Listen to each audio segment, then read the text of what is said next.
A Christmas for Bear by Bonny Becker, illustrated by Katie McDonald Denton.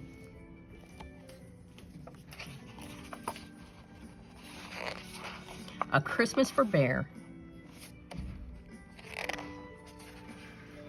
Bear had never had a real Christmas.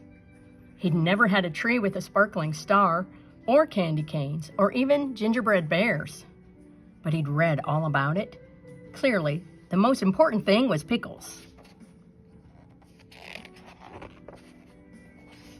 One frosty night, Bear heard a tap, tap, tapping on his front door.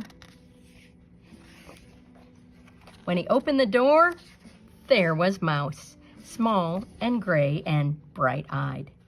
"Merry Christmas," cried Mouse. "Maybe," said Bear. Bear had agreed to have a Christmas party. He'd never had one before. "Do we open presents first?" Mouse asked eagerly. "Presents?" Bear shook his head. "Most unseemly." "What?" Mouse's eyes opened wide. "No presents?"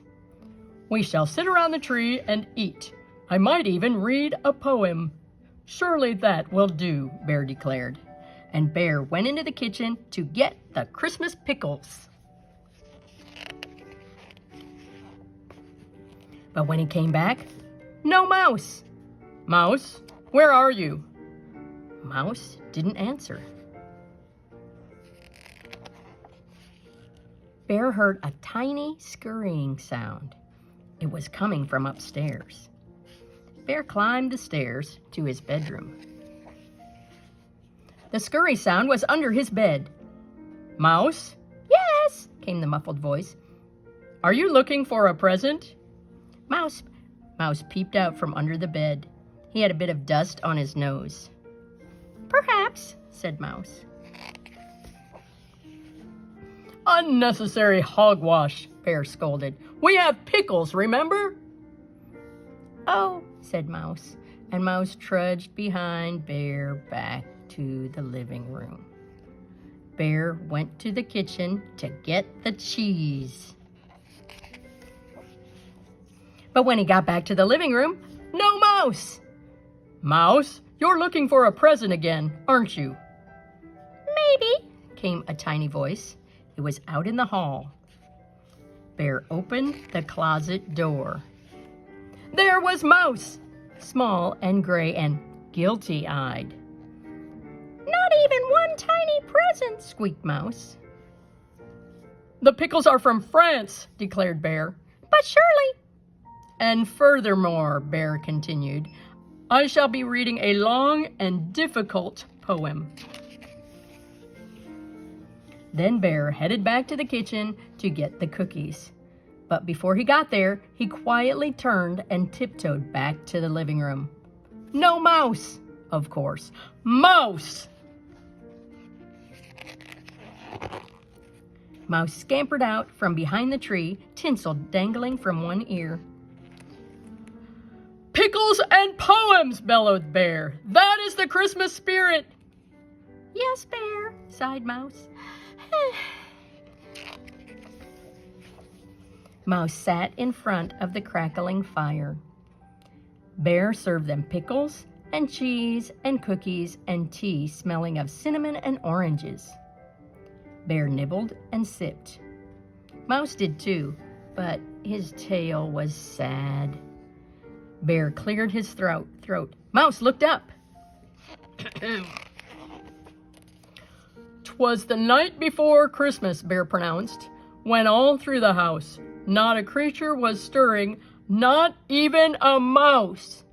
Bear stared sternly at Mouse. "The pickles are wonderful," whispered Mouse. Bear continued, "The stockings were hung by the chimney with care." Bear paused and glanced over at Mouse. Mouse took a mournful bite of his pickle. "The stockings were hung by the chimney with care," Bear repeated more loudly.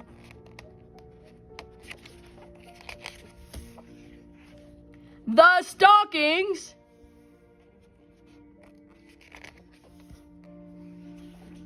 Mouse leaped up, his eyes as bright as Christmas candles.